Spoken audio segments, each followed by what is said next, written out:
Sin un buen diagnóstico es prácticamente imposible encontrar un buen tratamiento.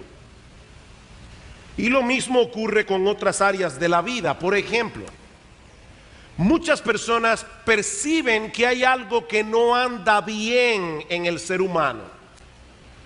Hay algo evidente que no está bien en la sociedad humana. Pero esas personas no son capaces de poner el dedo sobre la llaga porque no cuentan con los medios necesarios para hacer un diagnóstico certero de nuestra condición verdadera. Necesitamos algún instrumento apropiado que nos permita diagnosticar el estado en que se encuentra el alma humana y entonces buscar una solución que sea adecuada para el problema. Y eso es precisamente lo que yo pretendo hacer en la mañana de hoy al considerar el pasaje de Romanos capítulo 3 que leímos hace un momento. Solo Dios puede hacerle una radiografía al corazón del hombre, y lo que nosotros tenemos en este pasaje es algo así como el reporte del radiólogo. Usted va a un lugar, se hace una radiografía y el radiólogo, la persona que sabe interpretar lo que está viendo allí, le da un reporte. Bueno, ya Dios hizo la radiografía, pero lo que nosotros tenemos en el capítulo 3 de Romanos es el reporte del radiólogo escrito por el apóstol Pablo bajo inspiración divina. Ahora, yo debo hacer la aclaración de que a pesar de que este es un reporte sumamente negativo, muy negativo, mi propósito en esta mañana no es que salgamos de aquí aplastados, deprimidos, sino más bien llenos de esperanza y sobre todas las cosas abrumados por la grandeza del amor de Dios. Mis hermanos, yo pretendo en esta mañana, y es mi oración por ustedes como creyentes y aún los que están aquí que no conocen al Señor, que nosotros salgamos de este lugar abrumados, sobrecogidos de la grandeza del amor de Dios, que proveyó una solución tan extraordinaria al complejo problema humano. Este pasaje de Romanos 3 se encuentra en una amplia sección de la carta que va desde el capítulo 1 hasta el capítulo 11, donde Pablo nos explica con lujos de detalles todos los componentes de la obra salvadora de Cristo, para luego introducir una serie de exhortaciones a partir del capítulo 12. Pablo dice en el capítulo 12 de Romanos: así que, hermanos, por todo lo que yo he dicho ya acerca de la obra salvadora de Cristo, os ruego por las misericordias de Dios que presentéis vuestros cuerpos en sacrificio vivo, santo, agradable a Dios, que es vuestro culto racional. No os conforméis a este siglo, sino transformaos por medio de la renovación de vuestro entendimiento. Es basado en esas misericordias de Dios reveladas en el Evangelio que el apóstol Pablo nos hace este llamado a consagrar por entero nuestra vida al Señor, a continuar siendo transformados por medio de la renovación de nuestro entendimiento. De manera, mis hermanos, que este pasaje de Romanos 3, miembros de Iglesia Bíblica del Señor Jesucristo, escuchen esto con atención. Este pasaje de Romanos capítulo 3 no es parte de un mensaje evangelístico que el apóstol Pablo predicó a un grupo de incrédulos en el siglo primero. Lo que tenemos aquí es un recordatorio a los cristianos, es un recordatorio a los creyentes de la iglesia en Roma y a todos nosotros del estado en que nos encontrábamos cuando Cristo nos rescató. Este reporte radiológico consta de dos partes. La primera contiene dos declaraciones generales acerca de la condición espiritual de la raza humana, versículos 9 y 10, mientras que en los versículos 11 al 18 encontramos 6 manifestaciones específicas de los estragos que el pecado ha causado en el asiento mismo de nuestra personalidad.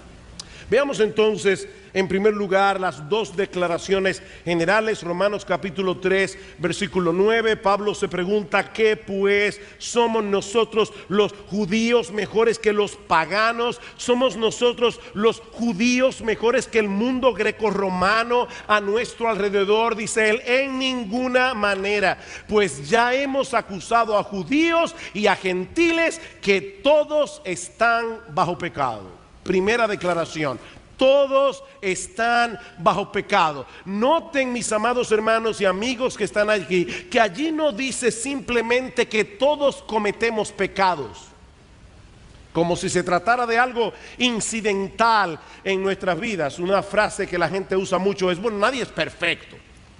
Cuando tú le llamas la atención a alguien, nadie es perfecto. Pero eso no es lo que Pablo está diciendo aquí. Lo que Pablo dice en este pasaje es que todos los seres humanos, sin excepción, nacen bajo pecado. Es decir, están sometidos a una esclavitud. Mis amados hermanos, nosotros pertenecemos a una raza de gente esclavizada al pecado. Por supuesto, el pecador no se ve a sí mismo de ese modo, porque el pecado astutamente opera a través de la propia voluntad del pecador. De manera que el pecador siempre hace lo que él quiere hacer. Cada vez que el pecador actúa de su propia voluntad. Y consecuentemente él piensa que es un hombre libre, porque él hace lo que le da la gana. Pero lo que la Biblia enseña es que la voluntad ha sido esclavizada al pecado. Por lo tanto, siempre lo que el pecador quiere hacer está regido por algún principio pecaminoso. Aún cuando lucha con el pecado, un hombre puede decidir no ir a un prostíbulo, por ejemplo, porque quiere cuidar su reputación, porque quiere guardarse de una enfermedad, por muchísimas razones que no son la gloria de Dios. Así que aún el principio que lo mueve a guardarse del adulterio, a guardarse de la fornicación, no es precisamente lo que la Biblia llama una buena obra, como veremos en un momento. Es un principio egoísta el que está funcionando detrás. Consecuentemente, todos tenemos un serio problema legal delante de Dios, porque violamos constantemente su voluntad. Versículo 10, como está escrito: no hay justo ni aún uno. Todos estamos bajo pecado, no hay justo ni aún uno. Ese es el veredicto que ya fue emitido en la Suprema Corte de Justicia del universo. Si usted no lo sabía, hay una Suprema Corte de Justicia en el universo. Y el juez de esa Suprema Corte es Dios. Y el veredicto ya fue emitido. Todos, sin excepción, somos culpables. En el mundo entero no hay una sola persona que pueda ser considerada justa según el estándar de Dios. Permítanme hacerles una pregunta. ¿Cuál es el más importante de todos los mandamientos de la ley moral de Dios? ¿Cuál es el mandamiento más importante? ¿Es no matarás, no cometerás adulterio, no mentirás? ¿Cuál es el mandamiento más importante de la ley moral de Dios? Bueno, Cristo responde esta pregunta en Mateo capítulo 22, versículo 37. Él dice allí: el primero y más grande de los mandamientos es este: amarás al Señor tu Dios con todo tu corazón y con toda tu alma y con toda tu mente. Por lo tanto, la violación de ese mandamiento es el más grande de todos los pecados. Y lo cierto es, mis amados hermanos, amigos que están aquí en esta mañana, lo cierto es que todos nosotros nos amamos a nosotros mismos con todo nuestro corazón, con toda nuestra alma, con todas nuestras fuerzas. Cada cosa que hacemos, cada decisión que tomamos es en función de nuestro propio yo. Nos idolatramos a nosotros mismos. Y de ese pecado fundamental surgen como de una fuente un montón de otros pecados. Nosotros somos orgullosos, somos egoístas porque somos nuestro propio Dios. Constantemente violamos la ley moral de Dios.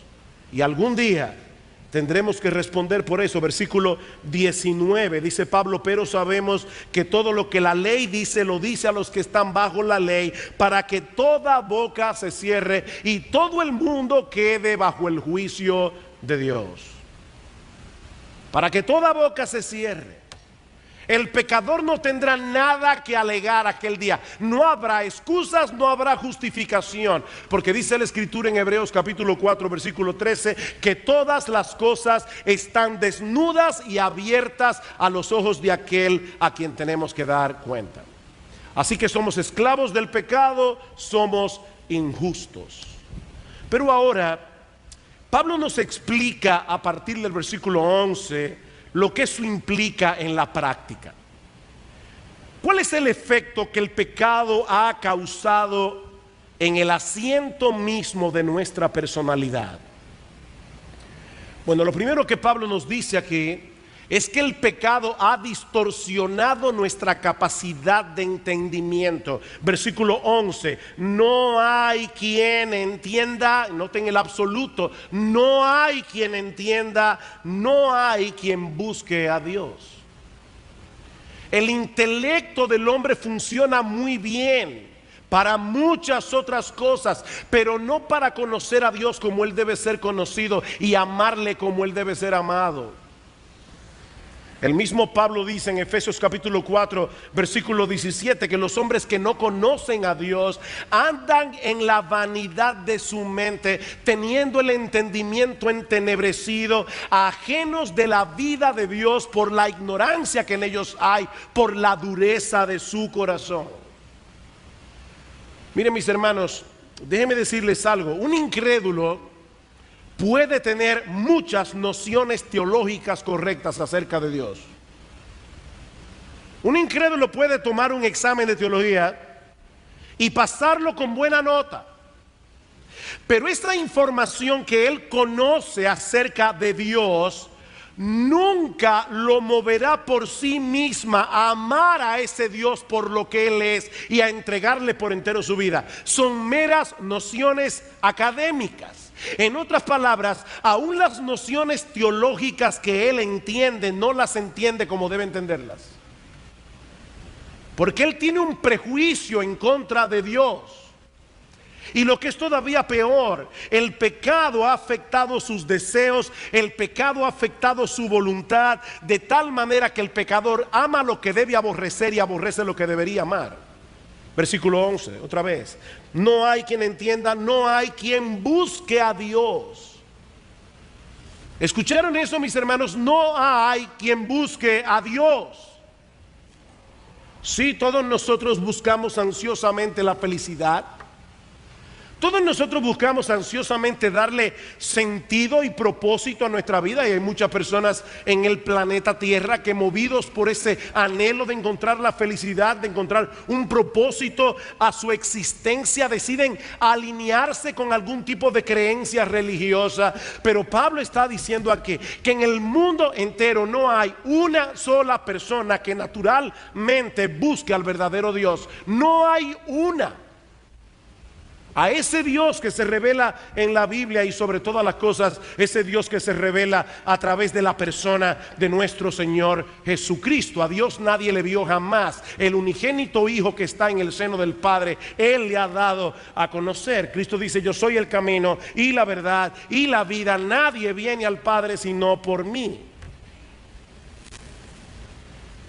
A menos que Dios haga una obra en nuestros corazones, transformando nuestra personalidad desde su misma raíz, mis hermanos, ninguno de nosotros se inclinaría naturalmente hacia Él. El pecado afectó nuestros deseos y nuestra voluntad.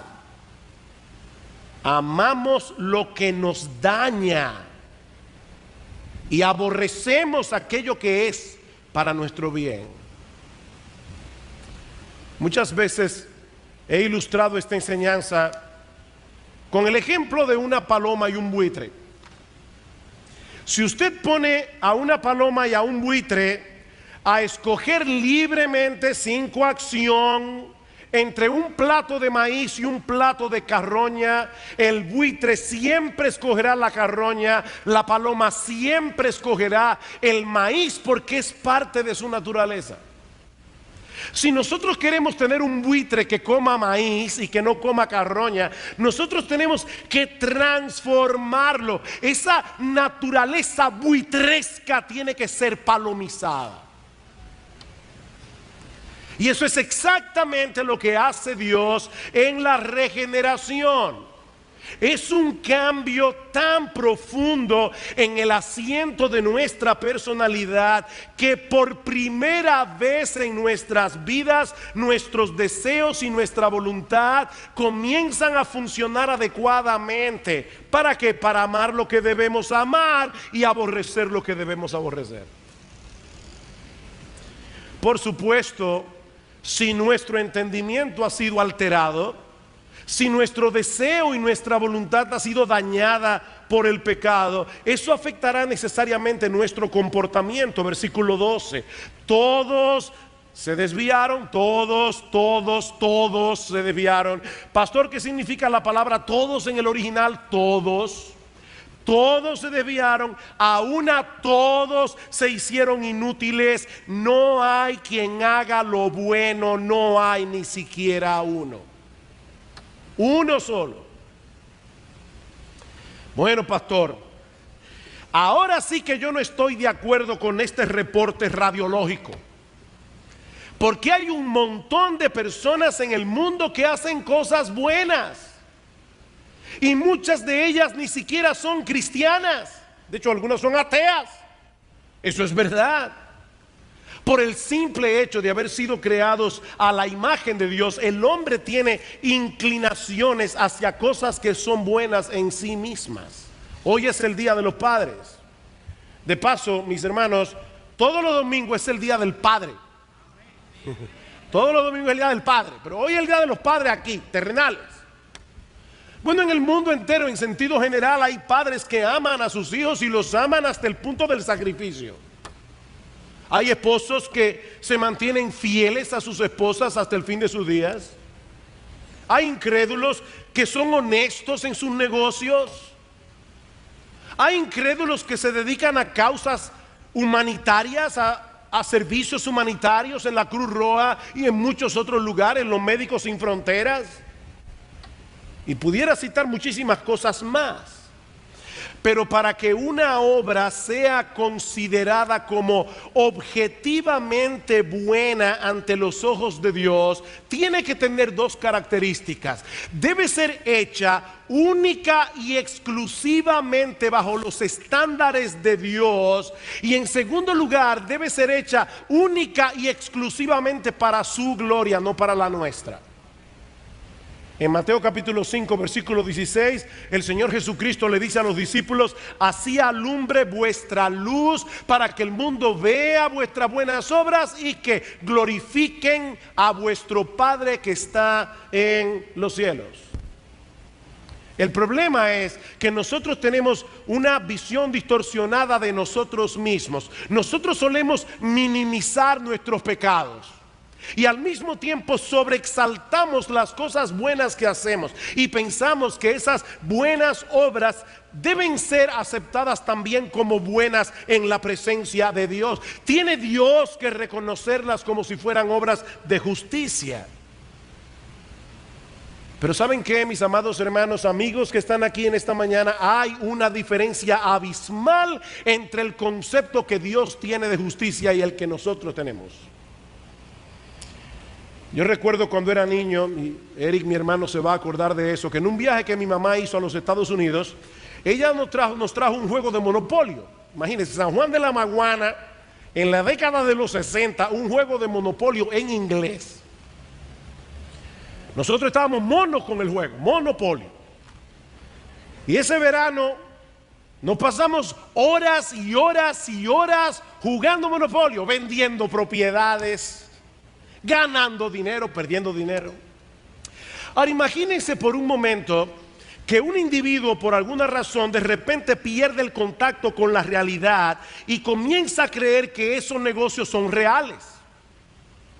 Así que el lunes en la mañana el tipo se aparece en el banco con un maletín diciendo: vine a hacer un depósito de $1.000.000.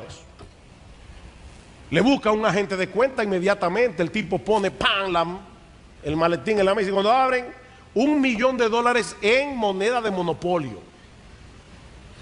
Mire, ustedes pueden estar seguros que no van a llamar al gerente del banco, van a llamar a un psiquiatra, porque ese individuo ha perdido la cabeza. Bueno, hermanos, eso es exactamente lo que ocurre en el reino espiritual. Nuestras propias obras de justicia son como dinero de monopolio en lo que respecta a nuestra aceptación en la presencia de Dios. No es que esas buenas obras no sirvan de nada, porque es mejor ser un buen padre a ser un padre irresponsable, pero eso solo tiene valor en el juego de esta vida. En el juego de esta vida, en el banco celestial, la única moneda que realmente tiene peso, la única moneda que realmente tiene valor, es la justicia perfecta de nuestro Señor Jesucristo. Todo lo demás es papel inservible como moneda de monopolio. Dice en Isaías capítulo 64 versículo 6: todos nosotros somos como suciedad, todas nuestras justicias son como trapo de inmundicia delante de Dios. Ustedes recuerdan, madres, las que no criaron en esta época, cuando teníamos que usar pañales de tela y se juntaban los pañales de tela a veces con todo lo que los pañales suelen tener.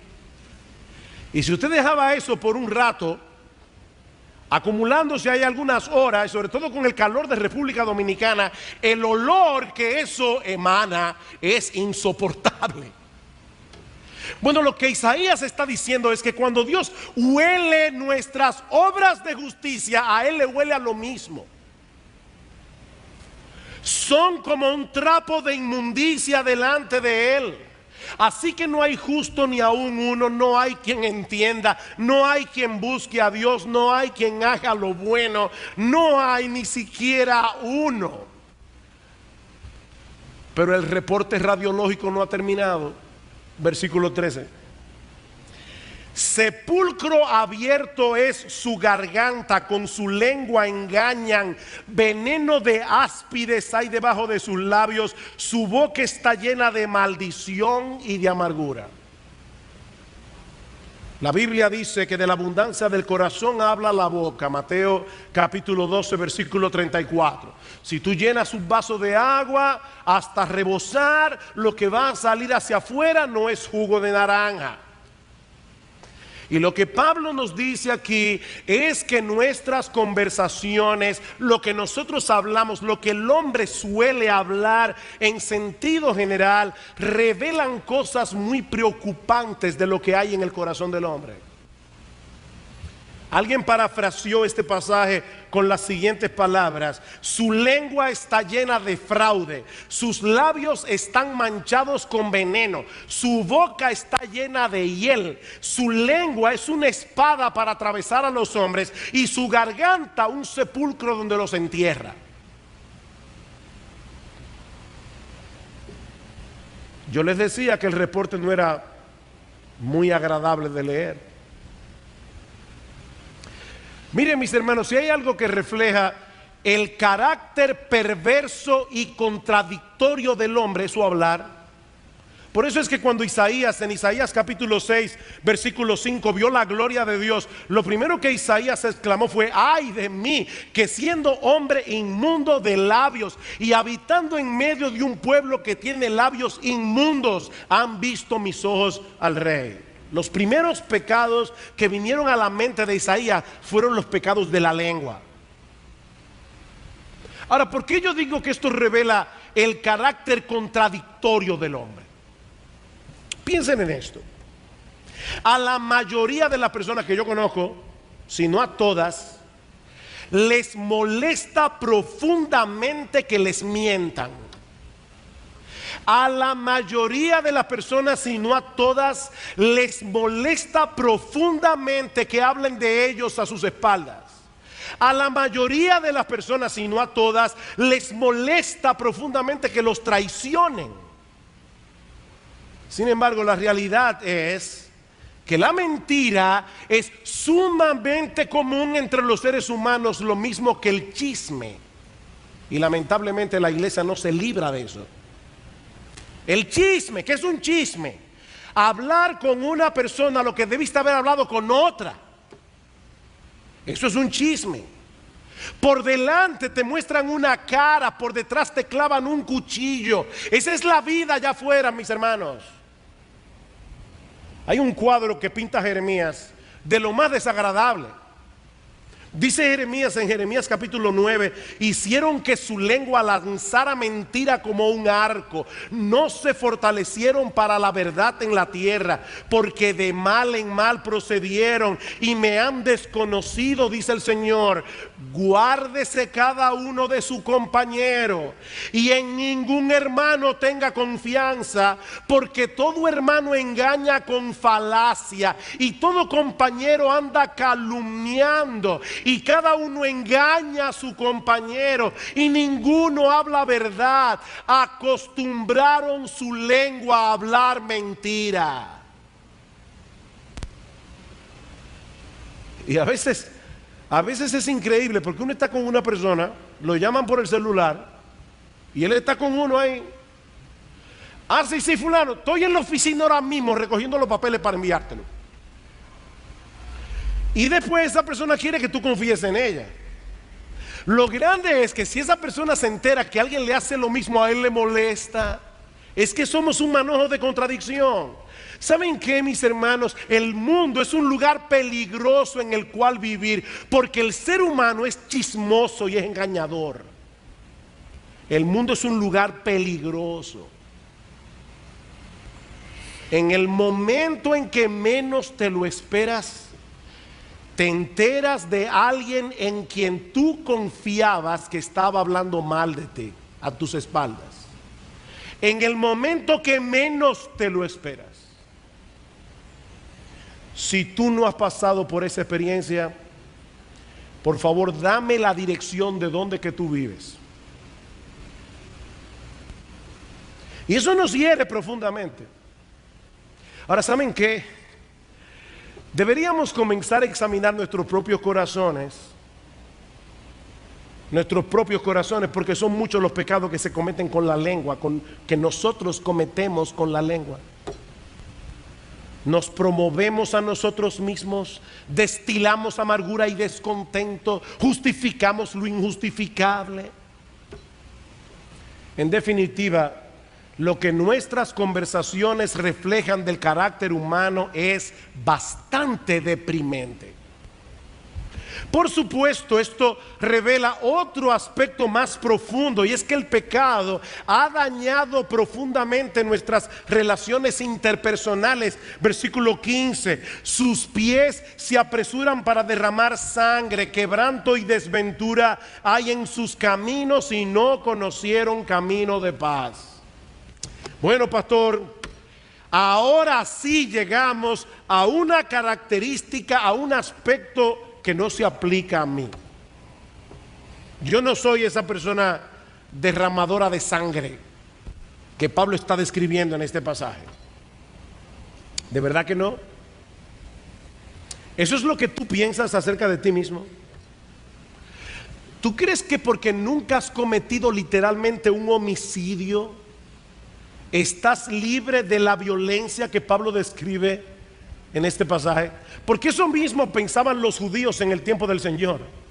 Escuchen lo que dice Cristo en Mateo capítulo 5 versículo 21. Oísteis que fue dicho a los antiguos: no matarás, y cualquiera que matare será culpable de juicio. Pero yo os digo que cualquiera que se enoje contra su hermano será culpable de juicio, y cualquiera que diga necio a su hermano será culpable ante el concilio, y cualquiera que le diga fatuo o racá en arameo, cualquiera que le diga imbécil, bueno para nada, cabeza hueca, estúpido, quedará expuesto al infierno de fuego. En otras palabras, a los ojos de Dios, un corazón airado que usa expresiones hirientes, denigrantes, irónicas para descargar su ira, es un corazón homicida. Así es como Dios lo ve, no como tú lo ves, es como Dios lo ve. Como bien ha dicho alguien, si bien es cierto que el acto homicida es más serio que el deseo es de la misma naturaleza que el acto. Cuando tú vas manejando tu carro y de repente se te mete un individuo en vía contraria para ahorrarse un tramo y te pasa así fugazmente por la cabeza, ay, si yo andara con un Gredar. ¿De verdad que eso no se aplica a ti? Y finalmente, Pablo concluye este diagnóstico con la declaración más abarcadora de todas, versículo 18, no hay temor de Dios delante de sus ojos. ¿Cuál es el problema humano? No hay temor de Dios delante de sus ojos. Es terrible que el pecado haya dañado tan profundamente las relaciones humanas. Pero lo más terrible del pecado es la forma como ha dañado nuestra relación con Dios. La Biblia dice en Proverbios capítulo 1 versículo 7 que el temor del Señor es el principio de la sabiduría, es el ABC de la sabiduría. Nosotros comenzamos a ser sabios en el mismo momento en que comenzamos a tener temor de Dios. Toda nuestra vida está al garete hasta que aprendamos quién es Dios y comencemos a vivir en consecuencia de quién es Él. ¿De qué se trata este temor a Dios? Bueno, ese temor puede ser descrito como la reverencia que nosotros deberíamos experimentar al estar delante de un Dios como el que la Biblia describe. Incluso pudiéramos decir que ese temor incluye el terror que los pecadores deberían sentir al estar enemistados con un Dios todopoderoso. Reverencia, temor. De manera que lo que Pablo está diciendo en este pasaje es que el gran problema del hombre es que él ha decidido, él ha tomado la decisión voluntaria de vivir su vida de espaldas a Dios, como si lo que Dios pensara acerca de las cosas no tuviera la menor importancia. No hay temor de Dios. Miren, mis hermanos, si nosotros tuviéramos que resumir en una sola frase, ¿cuál ha sido la causa de todos los desastres ocurridos a través de la historia humana? Esta sería sin duda la más precisa de todas. No hay temor de Dios delante de sus ojos. El hombre es enemigo de Dios. Y lo raro es, eso es lo más raro del caso.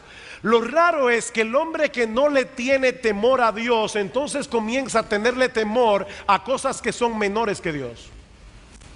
El hombre que no le teme a Dios, le teme a los hombres. El hombre que no le teme a Dios muchas veces le tiene temor a fuerzas misteriosas del universo. El otro día mi esposa estaba hablando con alguien que estaba convencida del poder de los malos de ojos. Hay mucha gente que anda con un azabache, anda con un resguardo porque le tienen temor al mal Dios. No le tienen temor a Dios, y precisamente porque no le tienen temor a Dios viven temiéndole a un montón de disparates, incluyendo al hombre mismo. No hay temor de Dios. Y esa enemistad del hombre hacia Dios se manifiesta en todas las esferas de la vida. Es por eso que esta doctrina que yo estoy predicando hoy aquí ha sido denominada por los teólogos como la depravación total o la corrupción radical. La palabra radical viene del latín radix, que significa raíz. Lo que esta doctrina enseña no es que todos los hombres sean todo lo malo que pudieran llegar a ser. No hay gente que son más malas que otras. Lo que esta doctrina enseña no es que todos los seres humanos son completamente incapaces de hacer cosas buenas. No hay hombres incrédulos que hacen cosas buenas. Cristo dice en Mateo capítulo 7: si vosotros siendo malos sabéis dar buenas dádivas a vuestros hijos, ¿cuánto más vuestro Padre Celestial dará buenas cosas a los que le pidan? Ahora, noten la evaluación de Cristo. Las personas se ven a sí mismas como gente buena que a veces hace cosas malas. Cristo dice: no, ustedes son malos que a veces hacen cosas buenas. Si vosotros siendo malos, ustedes son malos, pero saben dar buenas dádivas a vuestros hijos. Así que el hombre es capaz de hacer cosas buenas.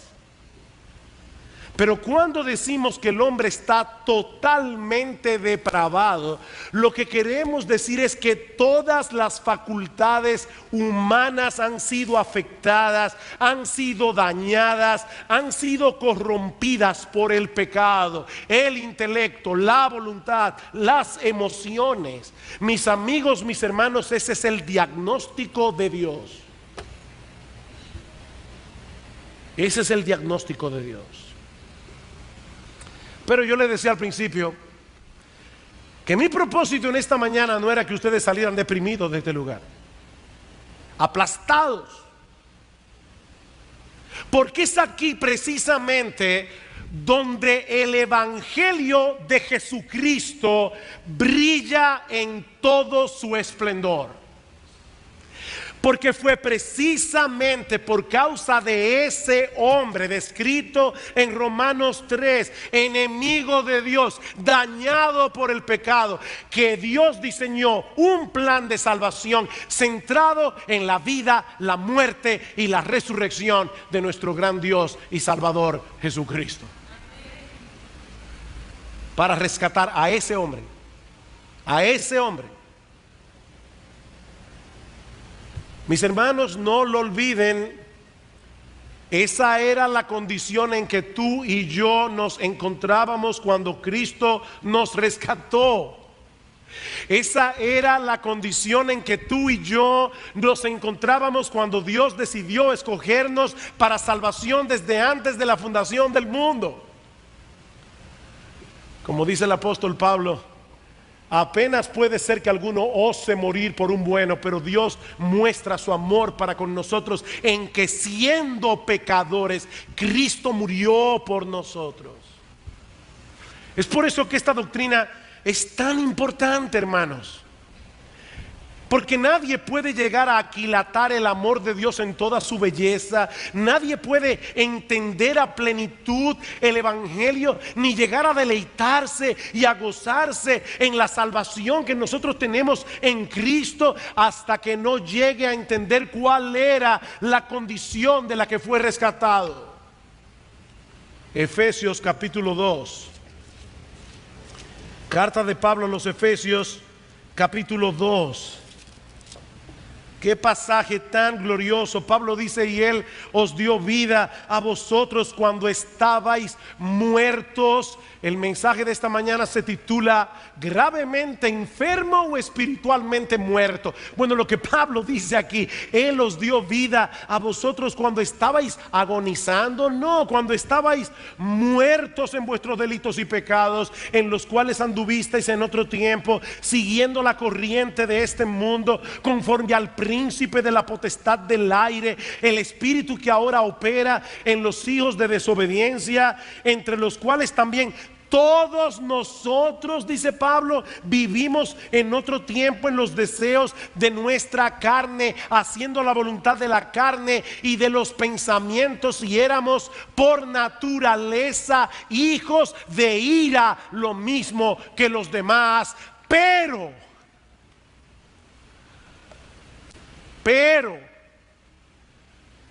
qué glorioso pero.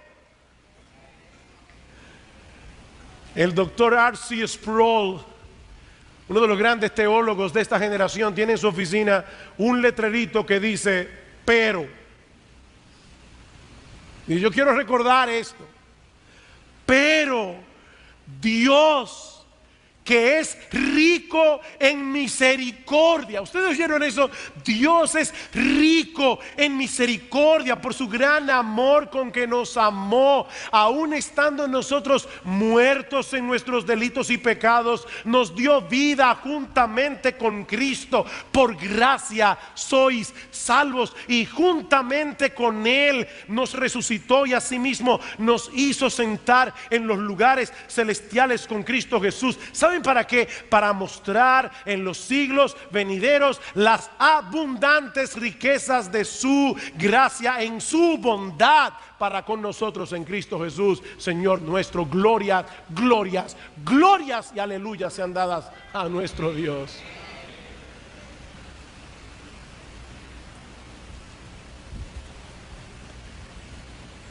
Recientemente nosotros concluimos aquí en la iglesia una serie de mensajes sobre la adoración congregacional.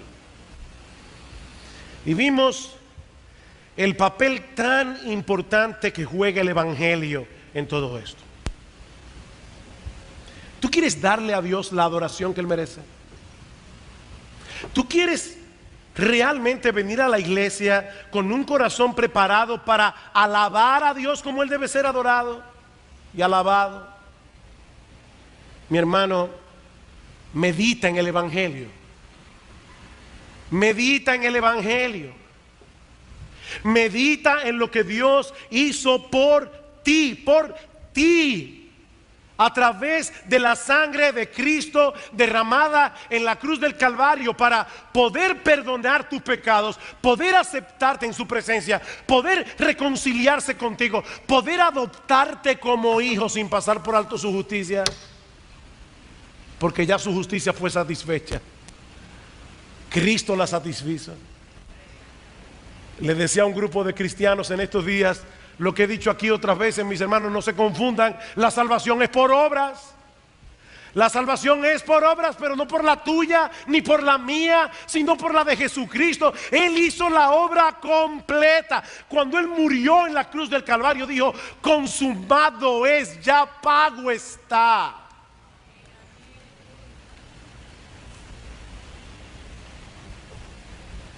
Eras enemigo de Dios, estabas muerto en tus delitos y pecados, pero Él decidió rescatarte por una razón que nosotros no podemos entender, porque está en Dios, no en ti. Dios decidió con nombre y apellido elegirte para salvación desde antes de la fundación del mundo, como veremos el domingo que viene. Dios decidió eso. Te escogió. Sin una comprensión adecuada de esta doctrina, mis hermanos, nosotros no podremos crecer en nuestras vidas cristianas. Sin una comprensión adecuada de estas doctrinas, esto no es meramente académico. Nosotros no podremos crecer en humildad.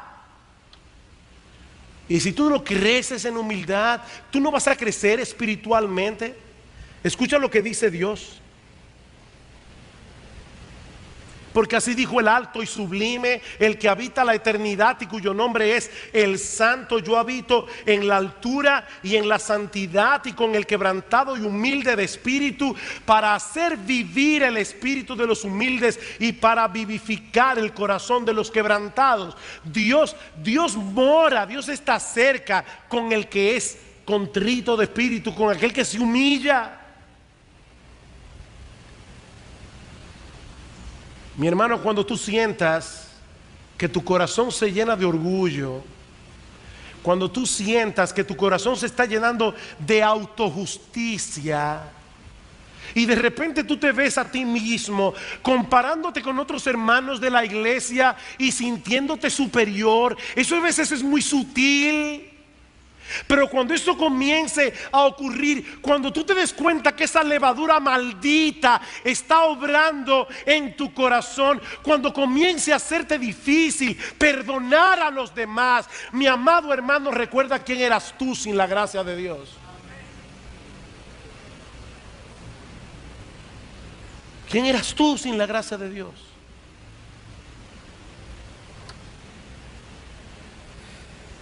Y si tú estás aquí sin Cristo, Si tú nunca has venido a Él, reconociendo que esta radiografía que nosotros hemos considerado hoy es un cuadro preciso de tu propia condición delante de Dios, mi amigo, yo quiero poner delante de ti la invitación del Evangelio. Es obvio por lo que nosotros hemos visto aquí que ningún ser humano tiene la capacidad de salvarse a sí mismo. Es obvio. Un muerto no puede darse vida a sí mismo. Un pecador no puede darse a sí mismo un veredicto de no culpabilidad. Eso solamente lo puede hacer Dios en su corte celestial.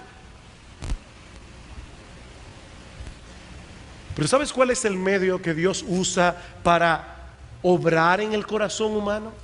En ese corazón muerto, en ese corazón que nada puede hacer. ¿Sabes cuál es la obra, el medio, el instrumento que Dios usa para hacer esa obra en el corazón? La proclamación de las verdades que tú has escuchado hoy. Ningún ser humano procurará ser salvado hasta que descubra su propia impotencia para salvarse. Ningún ser humano clamará para ser salvado hasta que descubra su propia impotencia. ¿Saben qué? Esa es la gran diferencia entre el cristianismo y todas las demás religiones. La gran diferencia. Todas las religiones del mundo te dicen lo que debes hacer para alcanzar el favor de Dios. El cristianismo te anuncia lo que ya Dios hizo en Cristo para mostrarle su favor a personas que no merecían ser salvadas. Yo no vine aquí a proclamarte lo que tú debes hacer. Lo que te estoy anunciando con gozo, con alegría en el corazón, es lo que ya Dios hizo en Cristo. Mi amigo, esa es la oferta del Evangelio. Hay perdón en Cristo para todo aquel que se arrepiente de sus pecados, para todo aquel que descansa únicamente en la gracia de Cristo, en la justicia de Cristo, en la muerte de Cristo en la cruz.